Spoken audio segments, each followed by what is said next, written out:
Good morning to all. ఈరోజు మనం e governance అర్థం, పరిధి, ప్రాముఖ్యత, దాని యొక్క లక్ష్యాలను పరిశీలిద్దాం. 20వ శతాబ్దం చివరి దశలో ప్రభుత్వ పాలనా సిద్ధాంతం ఆచరణలో కొన్ని విప్లవాత్మకమైనటువంటి మార్పులు సంభవించాయి. ప్రభుత్వ పాలనను అధ్యయనం చేసేటువంటి ప్రభుత్వ పాలనా శాస్త్ర సిద్ధాంతాలు తమ ప్రాధాన్యతను కోల్పోవడం జరిగింది. నూతనంగా అనేక కొత్త సిద్ధాంతాలు, భావనలు, నమూనాలు ప్రవేశపెట్టబడ్డాయి. ఒక విధంగా ఈ దశలో ప్రభుత్వ పాలనా శాస్త్రం ఒక నూతన అర్థాన్ని, నూతన స్వభావాన్ని సంతరించుకుంది అని చెప్పి మనం చెప్పవచ్చు. ప్రభుత్వ పాలనా శాస్త్రంలోని ఈ మార్పులతో పాటు ఆచరణాత్మక ప్రభుత్వ పాలన ప్రక్రియ, పద్ధతులు, విధానాల్లో కూడా అనేక మార్పులు సంభవించడం జరిగింది. ఎన్నో సంవత్సరాల నుంచి కొనసాగుతున్నటువంటి పాలనా విధానాలు, ప్రక్రియలు తమ ఉనికిని కోల్పోగా వాటి స్థానంలో అనేక కొత్త పద్ధతులు, ప్రక్రియలు ప్రవేశించాయని చెప్పి చెప్పవచ్చు.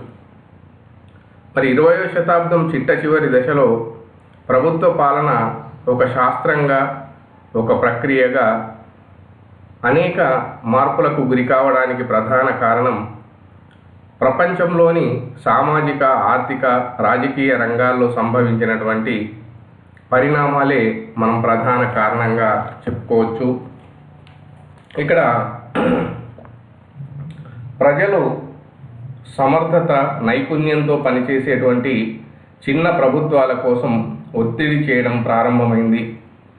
ప్రపంచీకరణ ఆర్థిక వ్యవస్థలో నిలదొక్కుకోవడానికి అనుగుణంగా అభివృద్ధి చెందినటువంటి దేశాలు తమ సామాజిక ఆర్థిక వ్యవస్థల్ని మార్చుకున్నాయి.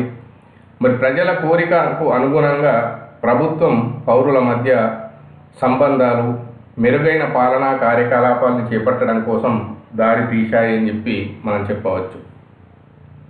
సాంప్రదాయ పద్ధతులైనటువంటి క్రమానుగత శ్రేణి, ఈ రూల్స్ అండ్ రెగ్యులేషన్స్, వివక్షత, అధికార కేంద్రీకరణ వ్యవస్థ నిర్మాణానికి ఉపయోగపడేటువంటి నియమాలే అయినప్పటికీ అవి ఒక స్థాయిలో పాలనకు అడ్డంకులుగా మార్పు చెందడం జరిగింది.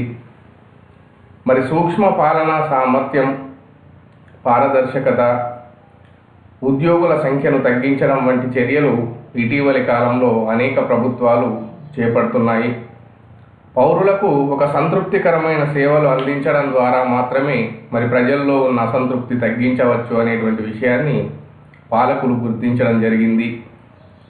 ఆ తర్వాత నిర్ణయాలు తీసుకోవడం, గణాంకాల ఆధారిత ప్రణాళికలు తయారు చేయడం, వాటిని సమర్థవంతంగా అమలు చేయడం లాంటి కార్యకలాపాలు నిర్వహించడం కోసం నూతన సాంకేతిక పాలన అవసరం ఏర్పడింది.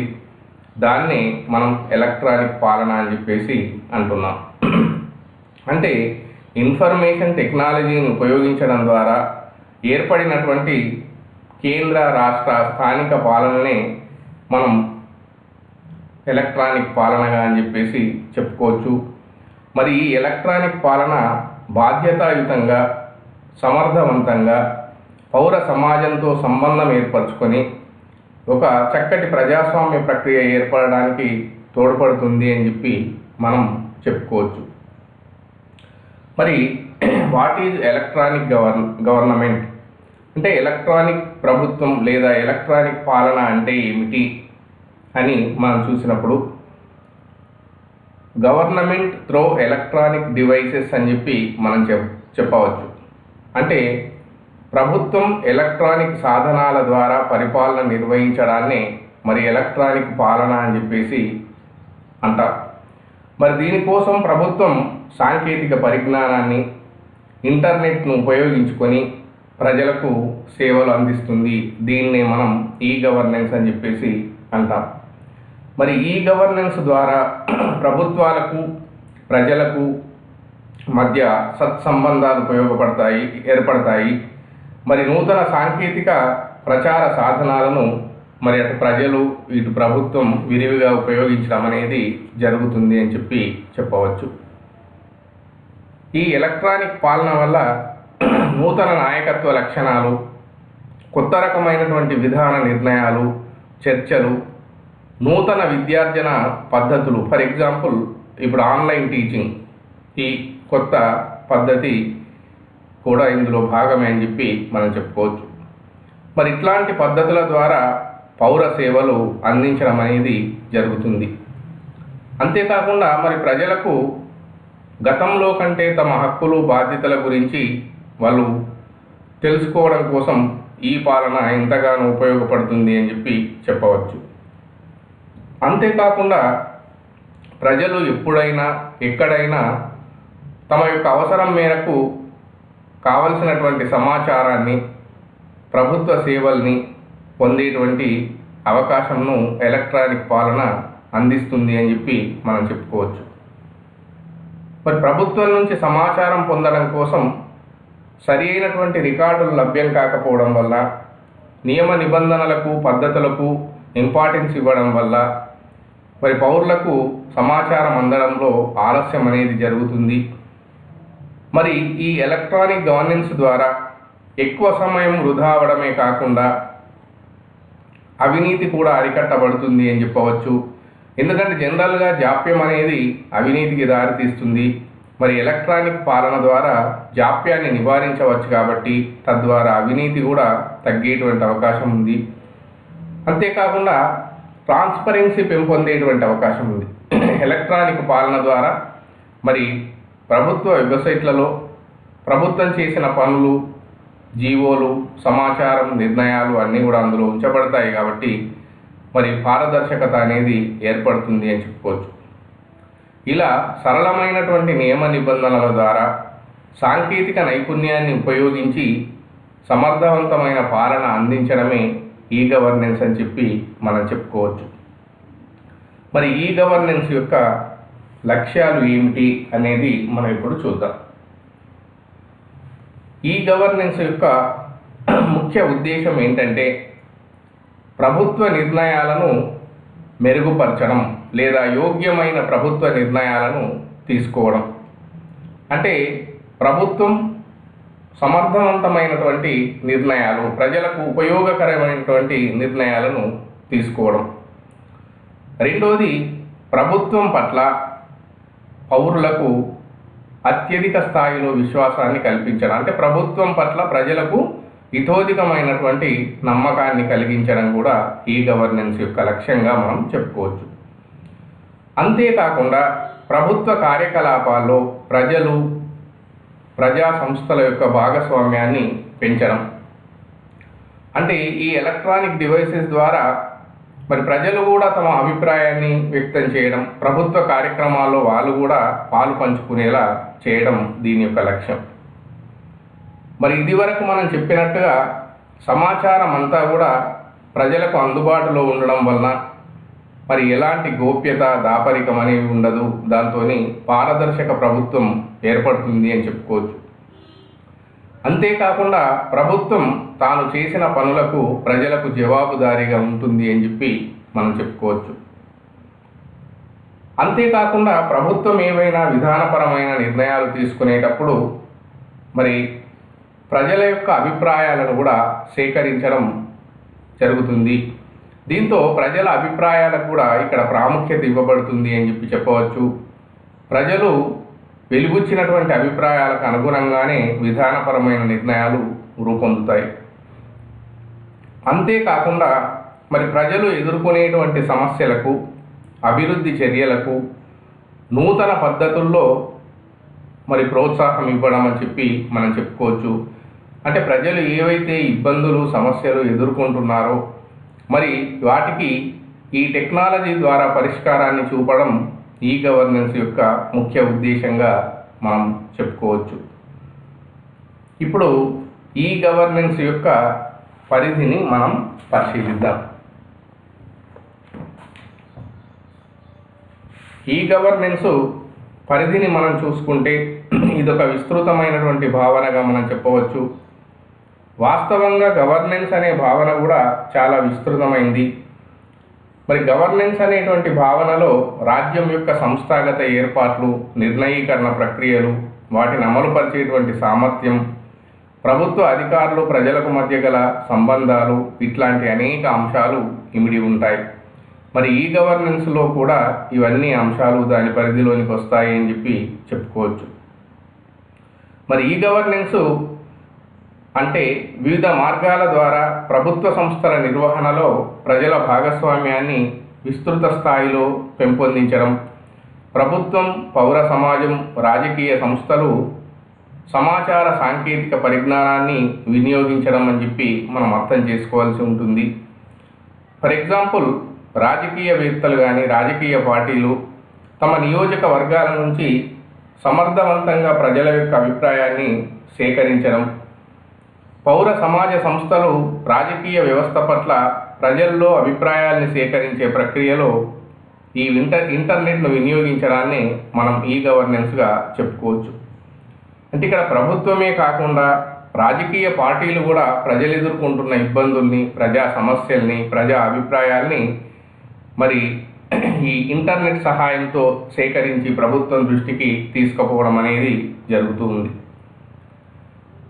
ఈ గవర్నెన్స్లో మనం రెండు పరస్పర సంబంధాలు కలిగినటువంటి దృక్కోణాలని గమనించవచ్చు. ఒకటి పొలిటికల్ అప్రోచ్, రెండు టెక్నికల్ అప్రోచ్. అంటే ఒకటి రాజకీయ దృక్కోణం, రెండు సాంకేతిక దృక్కోణం. మరి ఈ రెండు దృక్కోణాల్లో కూడా కొంత అతివ్యాప్తి ఉన్నప్పటికీ ఈ గవర్నెన్స్ అనేది ప్రభుత్వ సామర్థ్యాన్ని పెంచడం, పాలనలో అవినీతిని తగ్గించడంపైనే ప్రధానంగా తన దృష్టిని కేంద్రీకరిస్తుంది అని చెప్పి మనం చెప్పుకోవచ్చు. అంటే ఓవరాల్గా ప్రభుత్వ పనితీరును మెరుగుపరచడం కోసం చేపట్టినటువంటి ఒక సంస్కరణ ప్రక్రియనే మనం ఈ గవర్నెన్స్ అని చెప్పేసి అంటాం. మరి ఈ గవర్నెన్స్ ముఖ్యంగా ప్రజలతో, వ్యాపారవేత్తలతో సత్సంబంధాలను కలిగి ఉండి మౌలికంగా మార్పు తీసుకొచ్చేందుకు సమాచార సాంకేతిక పరిజ్ఞానాన్ని వినియోగిస్తుంది అని చెప్పి మనం చెప్పుకోవచ్చు. మరి సమాచార సాంకేతిక పరిజ్ఞానం అనేది పాలనలో అనేక లక్ష్యాల్ని సాధిస్తుంది. ఎట్లా అంటే సేవల్ని ప్రజలకు సమర్థవంతమైన విధంగా అందజేయడం, వ్యాపారవేత్తలు, పారిశ్రామికవేత్తలు, ప్రభుత్వం మధ్య సత్సంబంధాలను ఏర్పరచడం, తగిన సమాచారాన్ని ప్రజలకు ఎప్పటికప్పుడు అందించడం ద్వారా ప్రజా సాధికారతను పెంపొందించడం, ప్రభుత్వం యొక్క నిర్వహణను సమర్థవంతంగా తీర్చిదిద్దడం, ఇలాంటి అనేక ప్రయోజనాలు మనం ఈ గవర్నెన్స్ ద్వారా సాధించవచ్చు. అంతేకాకుండా దీని ద్వారా ముఖ్యంగా పాలనలో అవినీతిని తగ్గించవచ్చు, పారదర్శకతను పెంపొందించవచ్చు, ప్రభుత్వానికి ఎక్కువ ఆదాయాన్ని ఆర్జించి పెట్టడం జరుగుతుంది, మరి ముఖ్యంగా ప్రభుత్వ వ్యయాన్ని తగ్గించడం జరుగుతుంది అని చెప్పి చెప్పవచ్చు. మరి సత్వరమే సేవలు అందించవచ్చు, అంటే పనుల్లో జాప్యాన్ని నివారించవచ్చు. మరి అందించే సేవలు కూడా ఒక కార్పొరేట్ రంగానికి ధీటుగా, ప్రైవేటు రంగానికి ధీటుగా మరి నాణ్యమైన సేవల్ని ప్రజలకు అందించవచ్చు. అంతేకాకుండా ఈ గవర్నెన్స్ ద్వారా జవాబుదారీతనం పెంపొందుతుంది, ప్రజా భాగస్వామ్యం పెంపొందుతుంది, మరి ప్రభుత్వం పట్ల ప్రజల్లో మంచి విశ్వాసం పెంపొందుతుంది. మరి ప్రజా సమస్యలకు మరి సాంకేతిక పరిజ్ఞానాన్ని ఉపయోగించి పరిష్కార మార్గాలు కనుగొనడం జరుగుతుంది అని చెప్పి మనం చెప్పుకోవచ్చు. ఇప్పుడు మనం ఈ గవర్నెన్స్ యొక్క ఇంపార్టెన్స్ను చూద్దాం. మరి పరిపాలన లోపల ఈ సమాచార సాంకేతిక ప్రక్రియను ప్రవేశపెట్టడం ద్వారా మనం ప్రధానంగా 4 రంగాల్లో విస్తృతమైనటువంటి ప్రయోజనాల్ని పొందేటువంటి అవకాశం ఉంటుంది. అవి ఏమిటి అనేది మనం ఇప్పుడు చూద్దాం. ఒకటవది ప్రజాసేవల రంగం. మరి ఏ దేశంలోనైనా కూడా ప్రజలకు అవసరమైనటువంటి సేవల్ని అందించే బాధ్యత ప్రభుత్వంపై ఉంటుంది. మరి ఆ బాధ్యతను సమర్థవంతంగా నిర్వహించడంలో సమాచార సాంకేతిక పరిజ్ఞానం అనేది ఎంతగానో తోడ్పడుతుంది అని చెప్పచ్చు. For example, India, Latin America లాంటి దేశాల్లో మరి ప్రజలకు అవసరమైనటువంటి సేవలను అందించడంలో అనేక రకాల లైసెన్సులను మంజూరు చేయడంలో, లేదా ఆస్తుల రిజిస్ట్రేషన్ ప్రక్రియలో, లేదా వివిధ రకాల పన్నులను వసూలు చేయడంలో మరి విరివిగా సాంకేతిక పరిజ్ఞానాన్ని ఉపయోగించడం అనేది జరుగుతుంది. మనం ఇవాళ ఇంట్లో కూర్చొని అన్ని రకాల పన్నుల్ని మనం కట్టుతున్నాం, ఆన్లైన్ ద్వారా ట్యాక్సెస్ పే చేస్తున్నాం. ఇంట్లో కూర్చుండే విద్యార్థి స్కాలర్షిప్కు అప్లై చేసుకుంటున్నాడు. ఇంట్లో కూర్చొని మనం ఇంటి భవన నిర్మాణానికి అనుమతి పొందుతున్నాం.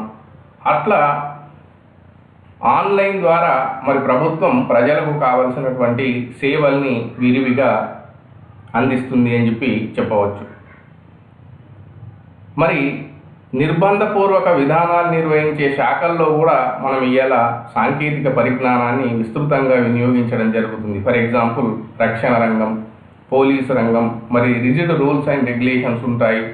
అయినప్పటికీ కూడా వాళ్ళు ఈ పెరిగిన టెక్నాలజీని వినియోగించుకొని వాళ్ళు అనేక సర్వీసెస్ అందిస్తున్నారు.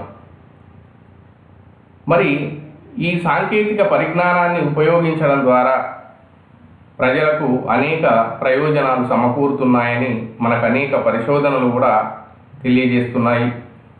ప్రధానంగా ప్రభుత్వం వివిధ సేవల్ని ప్రజలకు అందజేయడంలో ఈ గవర్నెన్స్ ద్వారా జరిగిన లాభం ఏంటి అంటే జాప్యం బాగా తగ్గిపోయింది. మరి జాప్యం ఎప్పుడైతే తగ్గుతుందో అప్పుడు అవినీతి కూడా తగ్గుతుంది అని మనం చెప్పుకోవచ్చు. అంతేకాకుండా అన్ని రకాల సేవలు ప్రజలకు ఒకే గొడుగు కింద అందుతున్నాయి. ఫర్ ఎగ్జాంపుల్ మీ సేవ, ఈ సేవా సెంటర్స్ మనం చెప్పుకోవచ్చు. సుమారు 300 రకాల సేవలు మనం ఒకే దగ్గర నుండి పొందుతున్నాం. అంటే వివిధ ప్రభుత్వ శాఖల్ని మనం సందర్శించడం, అధికారుల చుట్టూ తిరగవలసినటువంటి అవసరం ఇవాళ లేదు. ఈ ప్రయోజనాలతో పాటు మరి ఇదివరకే చెప్పినట్టుగా అవినీతి తగ్గింది, పారదర్శకత పెరిగింది. మరి ప్రజలు సులభంగా, సత్వరంగా, నాణ్యమైనటువంటి సేవలు పొందుతున్నారు అని మనం చెప్పుకోవచ్చు. ఇక రెండవది పారిశ్రామికవేత్తల, వ్యాపారవేత్తల సేవారంగం. మరి పన్నుల వసూలు, కస్టమ్స్ చెల్లింపులు, ఈ ప్రొక్యూర్మెంట్ మొదలైనటువంటి కార్యకలాపాల్లో కూడా మరి సాంకేతిక సమాచార పరిజ్ఞాన వినియోగం ఎంతగానో ఉపయోగపడుతుంది అని చెప్పుకోవచ్చు. ఇదివరకు చెప్పినట్టు ప్రజల వద్ద నుండి వివిధ పన్నులను వసూలు చేయడం అనేది సులభతరం అయిపోయింది. మరి ప్రభుత్వం ఈ ప్రక్రియలో చేసేటువంటి వ్యయం వలన మంచి ఫలితాలు మనకు వేగవంతంగా అందుతున్నాయి. వ్యాపార రంగంలో కూడా ఈ సమాచార సాంకేతిక పరిజ్ఞాన సాధనాల్ని వినియోగించడం క్రమంగా పెరగడాన్ని మనం ఇటీవలి కాలంలో గమనించవచ్చు. ఎందుకంటే ఈ సాధనాలు వ్యాపారవేత్తలు, పారిశ్రామికవేత్తలు, ప్రభుత్వం మధ్య సంబంధాల్ని ఎంతగానో పెంపొందిస్తున్నాయి అని చెప్పుకోవచ్చు.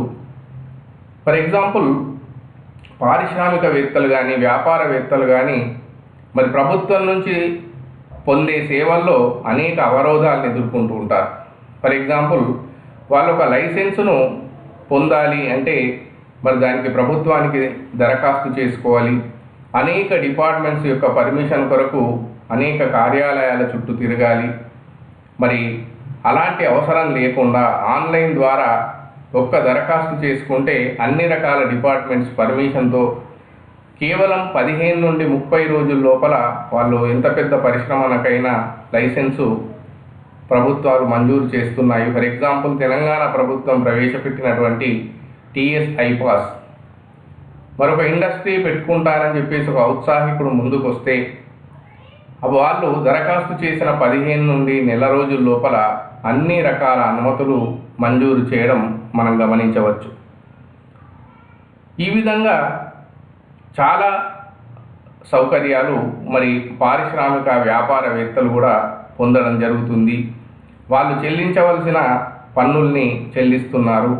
వారు తమకు కావలసినటువంటి వస్తువుల్ని కూడా ఆన్లైన్ ద్వారానే ఆ మెటీరియల్ను ఆర్డర్ చేయడం, పొందడం ఇవన్నీ కూడా మనం గమనించవచ్చు.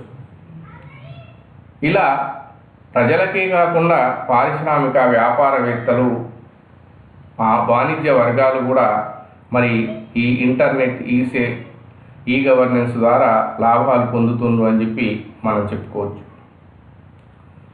ఇక మూడవది ప్రభుత్వ రంగం. మరి ప్రభుత్వం పరిపాలన ఈ రంగంలో కూడా మెరుగుదల సాధించబడింది అని చెప్పుకోవచ్చు. ఈ గవర్నెన్స్ విధానం ద్వారా ప్రభుత్వం యొక్క ప్రొడక్టివిటీ పెంపొందింది అని చెప్పి మనం చెప్పుకోవచ్చు. ఉత్పాదక శక్తి పెరిగింది అని చెప్పి మనం చెప్పుకోవచ్చు. పరిపాలన యొక్క సమర్థత కూడా పెరిగింది అని చెప్పి చెప్పుకోవచ్చు. ముఖ్యంగా ఉద్యోగుల సంఖ్య కుదించబడింది.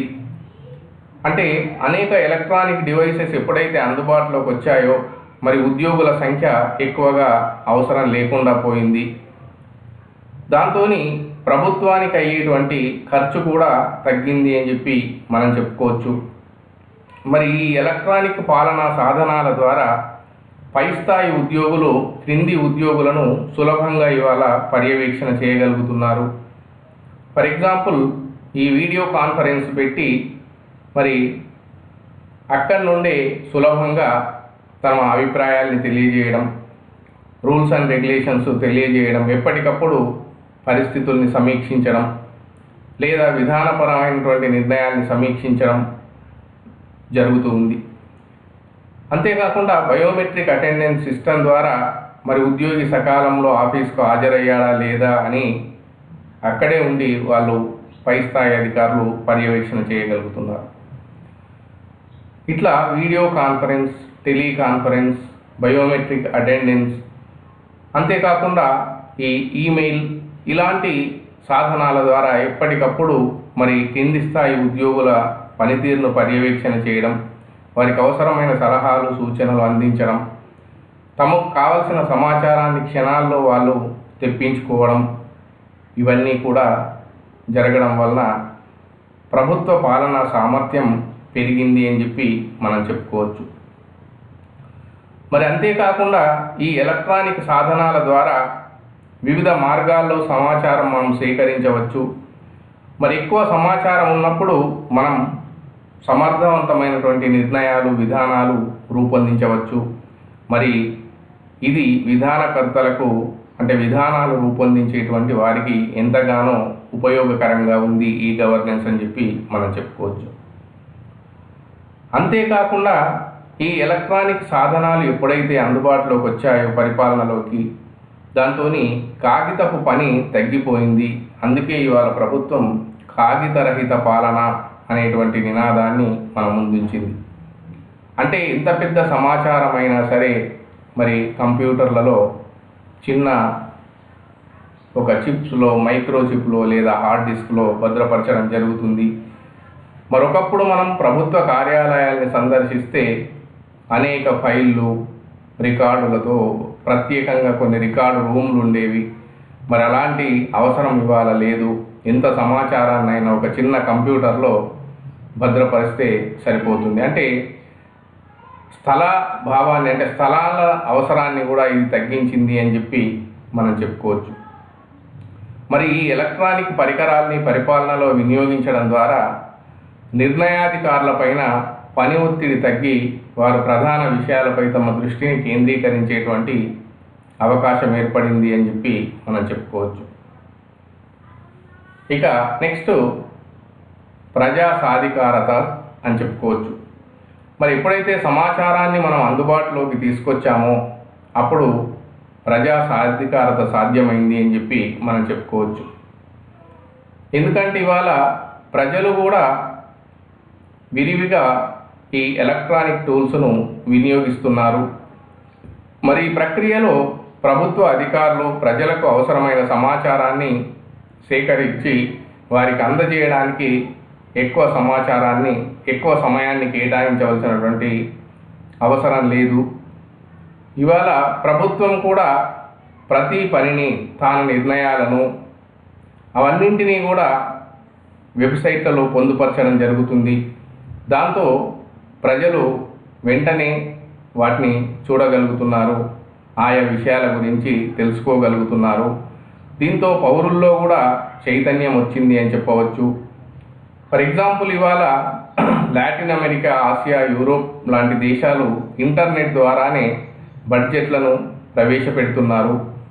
బడ్జెట్లను వెబ్సైట్లో పొందుపరుస్తున్నారు. ప్రభుత్వం ఇచ్చేటువంటి నోటీసులు కానీ, జీవోలు కానీ, ఉద్యోగస్తుల ఆస్తుల వివరాలు కానీ, ప్రభుత్వ రూల్స్ అండ్ రెగ్యులేషన్స్ కానీ మరి వెబ్సైట్లలో ఉంచడం వల్ల ప్రజలకు అవి అందుబాటులో ఉండడం ద్వారా మరి ఎప్పటికప్పుడు ఆ సమాచారాన్ని వాళ్ళు తెలుసుకోగలుగుతున్నారు. తద్వారా పాలన జవాబుదారీగా పెంపొందుతుంది అని చెప్పి మనం చెప్పుకోవచ్చు. మరి అంతేకాకుండా ప్రభుత్వం తాము నిర్వహించేటువంటి ఆర్థిక కార్యకలాపాల్లో కూడా పారదర్శకతను ప్రవేశపెట్టాయి. ఫర్ ఎగ్జాంపుల్, ఏదైనా అమ్మాలన్నా ఈ వేలం నిర్వహించడం, లేదు అంటే కొటేషన్స్ సేకరించడం, ఆన్లైన్ ద్వారానే కొటేషన్స్ సేకరించడం, ఇలాంటి కార్యకలాపాల ద్వారా మరి ప్రజా సాధికారత సాధ్యమవుతుంది అని చెప్పి మనం చెప్పుకోవచ్చు. మరి అనేక సమాచారం ప్రజలకు ఎప్పుడైతే అందుబాటులో ఉంటుందో అప్పుడు మరి దాని ద్వారా ప్రభుత్వ పనితీరును, ప్రభుత్వ కార్యకలాపాలని ప్రజలు మదింపు చేసేటువంటి అవకాశం ఏర్పడుతుంది. అంటే ఈ ప్రభుత్వం మా కొరకు ఏం చేస్తుంది, ఎలా పనిచేస్తుంది అనేది ప్రజలు తెలుసుకొని ప్రభుత్వ పనితీరును మదింపు చేయడం జరుగుతుంది అని చెప్పి మనం చెప్పుకోవచ్చు. మరి ఈ విధంగా ఈ గవర్నెన్స్ విధానం ద్వారా అనేక లాభాలు ఉన్నాయి అని చెప్పి మనం చెప్పుకోవచ్చు. ఇప్పుడు ఈ గవర్నెన్స్ యొక్క కొన్ని ప్రక్రియల్ని, ప్రాసెసెస్ను మనం చూద్దాం. అంటే ఈ గవర్నెన్స్ విస్తృతంగా అమల్లోనికి రావాలి ఇంకా అని మనం అంటే ప్రభుత్వం ఐసీటీ టూల్స్ను ఎక్కువగా వినియోగించాలి. మరి ఈ ఐసీటీ టూల్స్ ఏమిటి, వాటిని ప్రజలకు ఏ విధంగా అందించాలి అనేటువంటి విషయాలకు వస్తే, ముఖ్యంగా ఈ ఐటీ టూల్స్ను మనం ఈ క్రింది విధంగా చెప్పవచ్చు. ఒకటి, ఈమెయిల్ సిస్టమ్ ద్వారా మరి మనం ఎలాంటి సమాచారమైనా పంపవచ్చు. పై స్థాయి అధికారులు ఎలాంటి సమాచారాన్నైనా కొన్ని క్షణాల్లో పొందడానికి అవకాశం ఉంది. ప్రజలు కూడా మరి ఈమెయిల్ ద్వారా తమ సమస్యల్ని, ఇబ్బందుల్ని ప్రభుత్వం దృష్టికి తీసుకెళ్ళవచ్చు. ఇక రెండవది, ఇంటర్నెట్ వెబ్సైట్ల ప్రచురణ. మరి ప్రతి డిపార్ట్మెంట్కు ఇవాళ ప్రత్యేకంగా వెబ్సైట్ ఉంది. తమ వెబ్సైట్లో మరి ఆ డిపార్ట్మెంట్ యొక్క పనితీరు, ఆ డిపార్ట్మెంట్ గురించి క్షుణ్ణంగా దానికి సంబంధించిన సమాచారం అంతా అందులో పొందుపరుస్తున్నారు. వారు చేసిన పనులు అన్నీ కూడా మరి ప్రతి డిపార్ట్మెంట్ ఇవాళ పొందుపరుస్తుంది. ఇక మూడవది, ఆన్లైన్ ట్రాన్సాక్షన్స్, ఆన్లైన్ లావాదేవీలు. మరి ప్రతి పనిని ఇవాళ మనం ఆన్లైన్ ద్వారానే చేయడం జరుగుతూ ఉంది. ఇందాకే మనం చెప్పినట్టు పన్నులు చెల్లించడం, లైసెన్సుల కొరకు అప్లై చేయడం, రిజిస్ట్రేషన్ ప్రాసెస్ పూర్తి చేయడం, వివిధ సర్టిఫికేట్లు పొందడం, ఇవన్నీ కూడా మరి ఆన్లైన్ ద్వారానే జరుగుతున్నాయి. నెక్స్ట్ నాలుగవది, వైర్లెస్ అప్లికేషన్ ప్రోటోకాల్. మరి వైర్లెస్ సిస్టమ్ ద్వారా కూడా మనం ఇవాళ సమాచారాన్ని చేరవేయడం జరుగుతూ ఉంది. ముఖ్యంగా ఇది పోలీసు, రక్షణ రంగంలో ఈ వైర్లెస్ అప్లికేషన్ ప్రోటోకాల్ ఎంతగానో ఉపయోగపడుతుంది. ఇంకొకటి ఎస్ఎంఎస్, షార్ట్ మెసేజింగ్ సర్వీస్.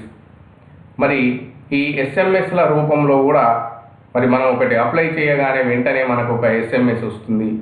ఒక గ్యాస్ బుక్ చేయగానే మనం వెంటనే ఒక ఎస్ఎంఎస్ వస్తుంది.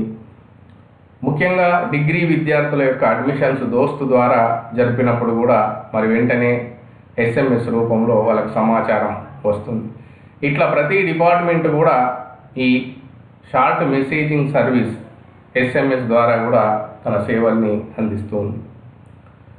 ఆరవది, ఇంటర్నెట్ అభివృద్ధి వినియోగం. మరి ఇంటర్నెట్ సౌకర్యాల్ని గ్రామీణ ప్రాంతాల వరకు కూడా తీసుకెళ్ళాలి. కేవలం పట్టణ ప్రాంతాలకే ఇంటర్నెట్ ఫెసిలిటీ ఉంది.